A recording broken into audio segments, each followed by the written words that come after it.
Okay, today we are completed some introduction about measurement of high voltage and currents.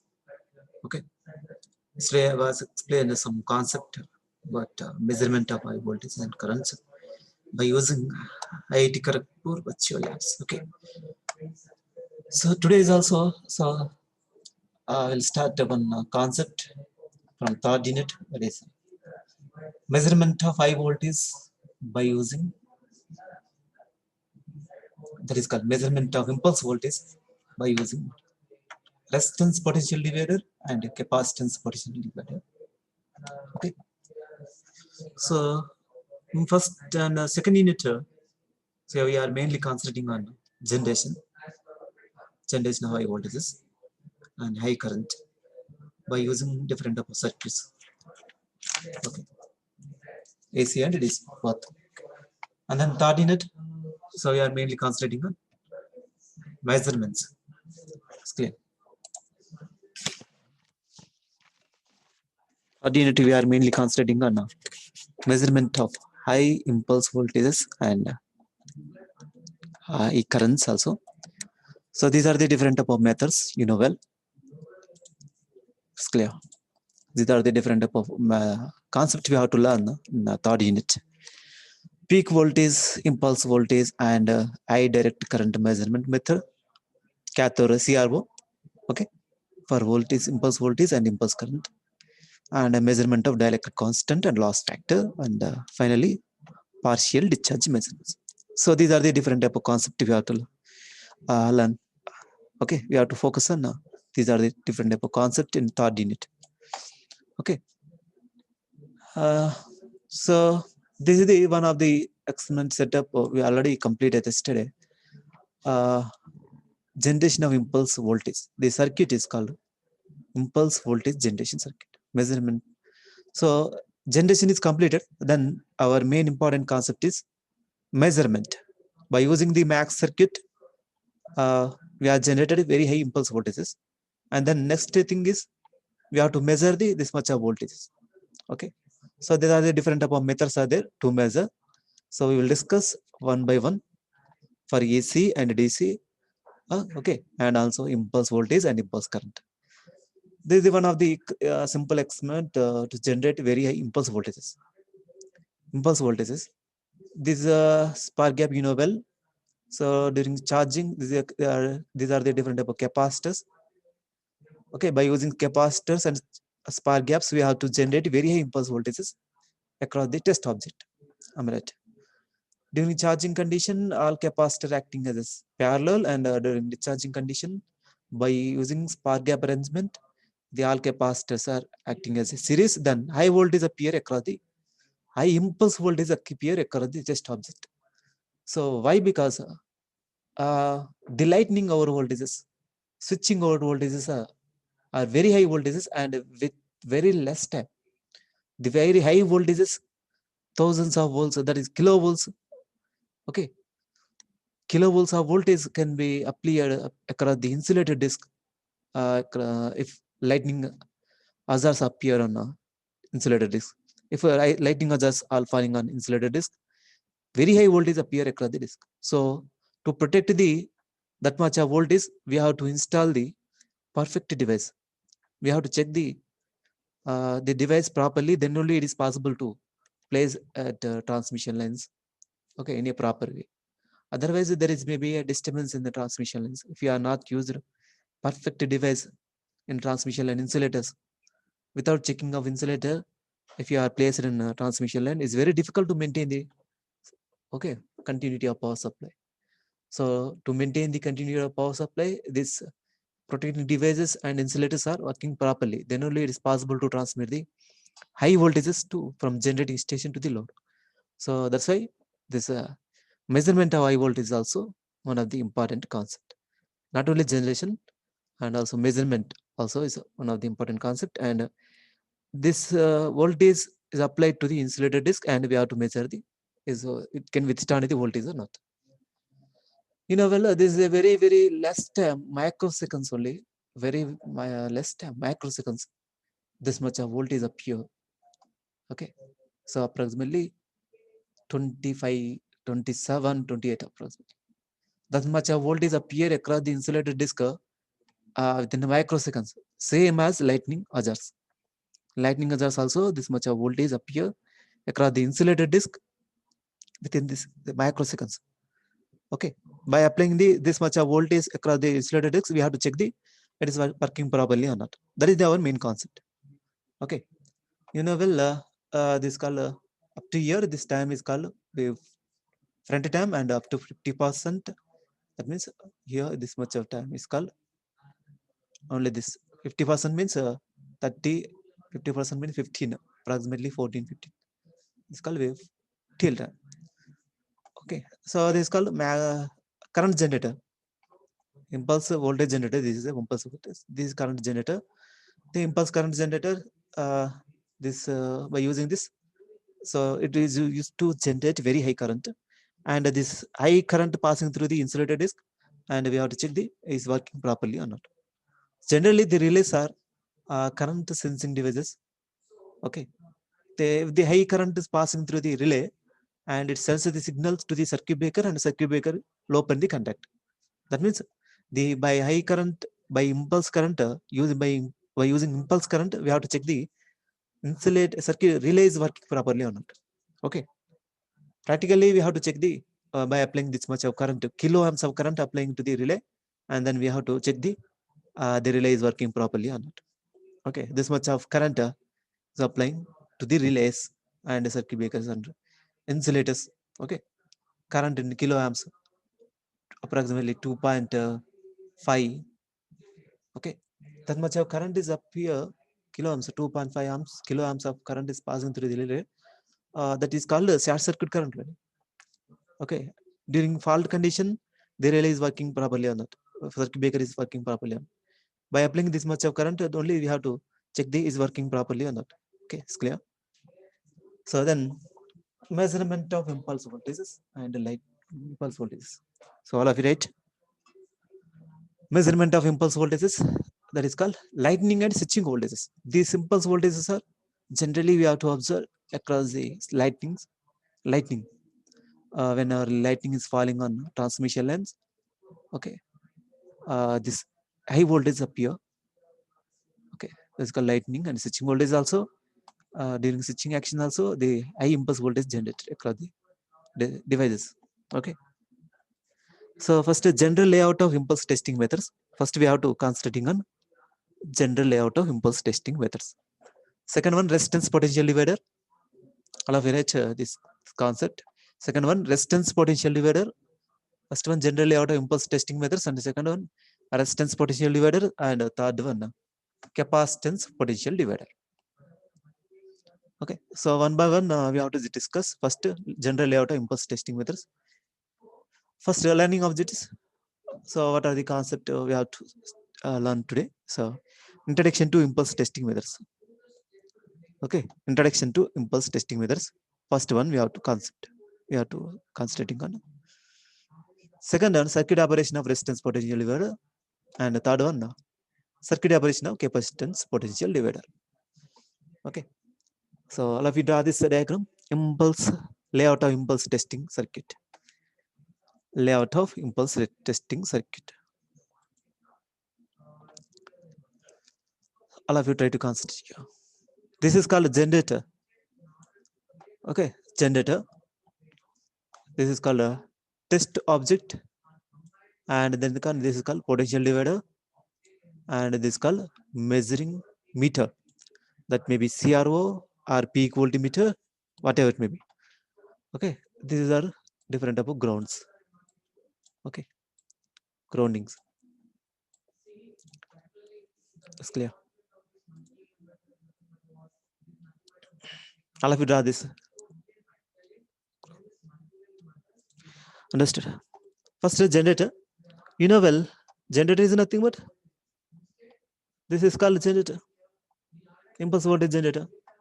Understood? This is called impulse current. This is called impulse current generator. There is nothing but generator only. So the generator is to generate the very high voltages, impulse voltages. Okay, impulse voltages can be generated by using this generator. Okay, and this is called a test object. This is called a test object. That may be insulator or insulator or a circuit breaker or relays, whatever it may be. Okay, so we have to place this test object here and a generator here, and providing sufficient distance between these two. Understood? Generator and a test object, there is a proper distance. We have to provide the proper distance between these two by using lead lead wires. Okay, lead connectings. Okay, lead wires, by using lead wires. So we have to separate the generator system and the testing object system. Okay, there is an interconnection between these two, but we have to separate these two by using lead connecting wires.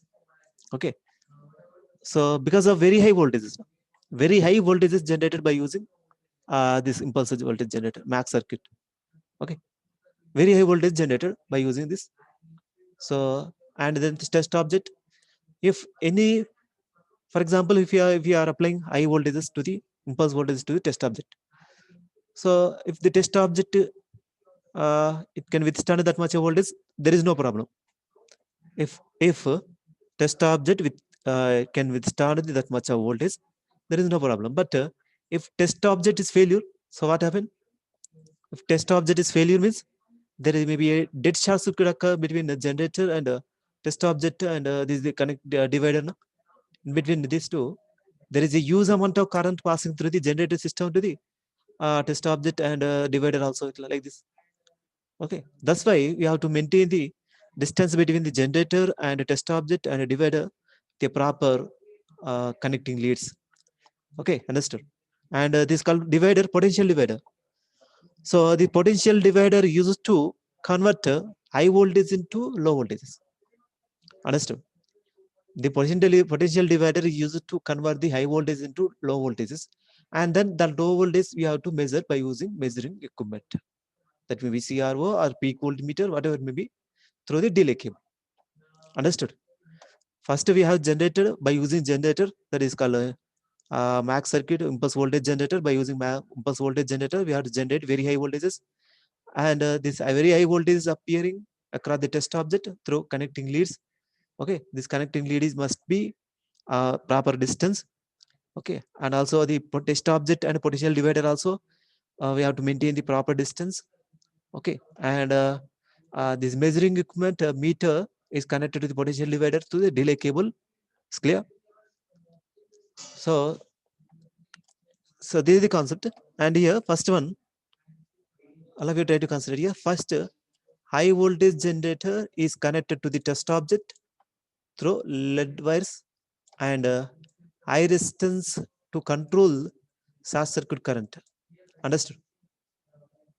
To control the short circuit current, for example, you have to check the, if you want to check the circuit breaker. So by applying high voltage to the circuit breaker, if you want, we want to test the circuit breaker by applying high voltage. If high voltage appear across the circuit breaker means it can withstand that much of voltage. Okay, it is safe. But in some cases, that circuit breaker cannot withstand that much of voltage at that condition.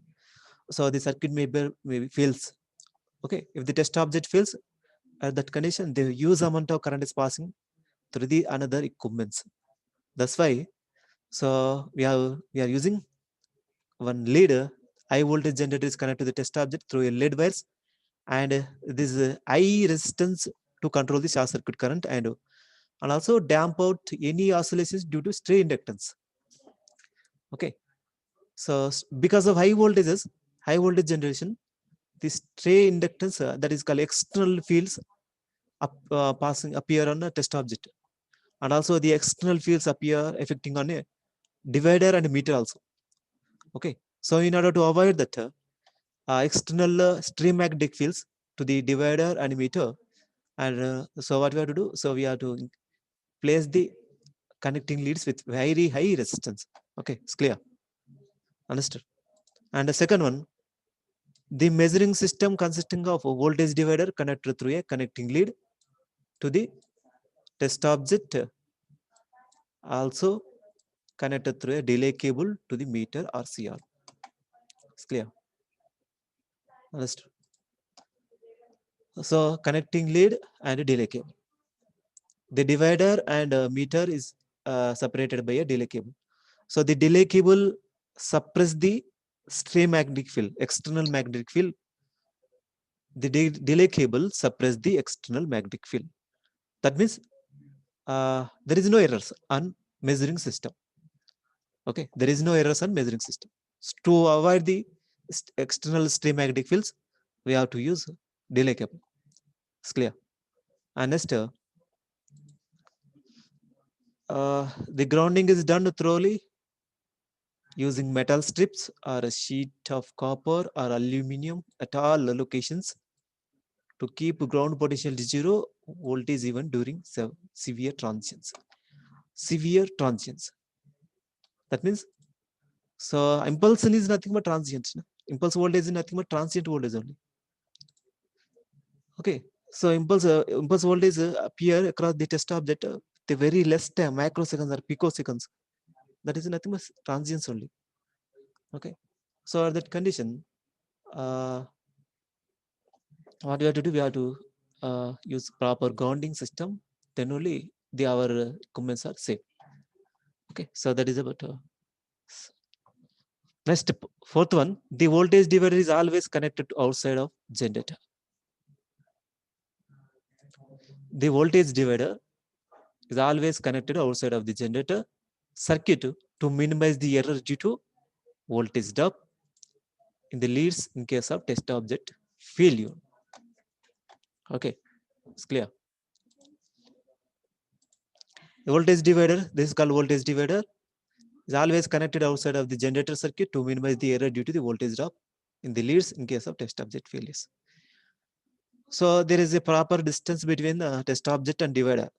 So we have to maintain some distance, proper distance between this test object and field divider. If the test object is failure, so what happens? So there may be errors in measurement. Huge amount of current is passing through the divider. So that can be avoided by using high resistance connecting leads. It's clear. And next, the purpose of connecting lead to minimize the effect of field disturbance due to transient potential induced on near objects in the vicinity of generator. It's clear. The purpose of the test object to test the purpose of connecting lead to minimize the effect of field disturbance due to transient potential induced on near object vicinity of generator. That is the word fifth. And sixth one, the delay cable protected the low voltage meter. The delay cable. This is called delay cable. I think you are observed in a virtual lab. So one cable is there. That is cable is nothing but a delay cable only. The delay cable protect the low voltage meter from electrostatic fields. The meter is low voltage meter. Okay, the low voltage measuring meter. The delay cable protected the low voltage meter from electrostatic fields using coaxial cable whose outer conductor is solidly grounded. And transient magnetic field penetrates the cable, but negligible voltage induced with symmetrical arrangement. Okay, so the divider is just like just like a meter, basic meters. I will explain one by taking one example. Measurement of high current by using PMMC. In basic meter, PMMC, by using basic meter, we have to measure the current just to 50 milliamps only. Okay, by using basic meter. So if you want to extend the range of the meter, what you have to do? So by using shunts, by connecting small value of resistance in parallel to the shunt, in parallel to the meter, and then current is divided. Then by using multiplication factor, we have to measure very high current. Same way here also, the potential divider used to divide the high voltage. This dividing the voltage to low voltages, and by using multiplication factor, by using multiplication concept, we have to measure the very small voltages by using meters. That is the main purpose of the divider. So we are not measuring directly very high voltages. We are converting high voltage to low voltage, then by using multiplication concept, and we have to measure the how much voltage appear across the test object. by using meters. Understood? What is the impedance of potential? Okay. So then resistance potential divider. So this is the simple circuit diagram of resistance potential divider. So this is called resistance R1 and R2, and potential R1. In between R1 and R2, we have to connect one CRO. Okay. So R3 is called matching resistance, and this is called CRO. Okay. So this is called voltage across the test object. V1 is called voltage across the test object. Total voltage. Okay. And this total voltage is dividing into like this. So V1 is divided into V2. So here some voltage drop across this R1 drop. So dividing voltage, here voltage is dividing. V1 is dividing into two parts. This resistance value R1 is very, very high compared to R2. Okay. So that means the very high voltage drop across the R1 only. And some small resistance, R2 is small resistance. Because of that, low voltage appear across the R2. So that's why these the R2 voltage can be measured by using CRO easily. Okay. So this is called a delay cable. So actually the CRO internal impedance of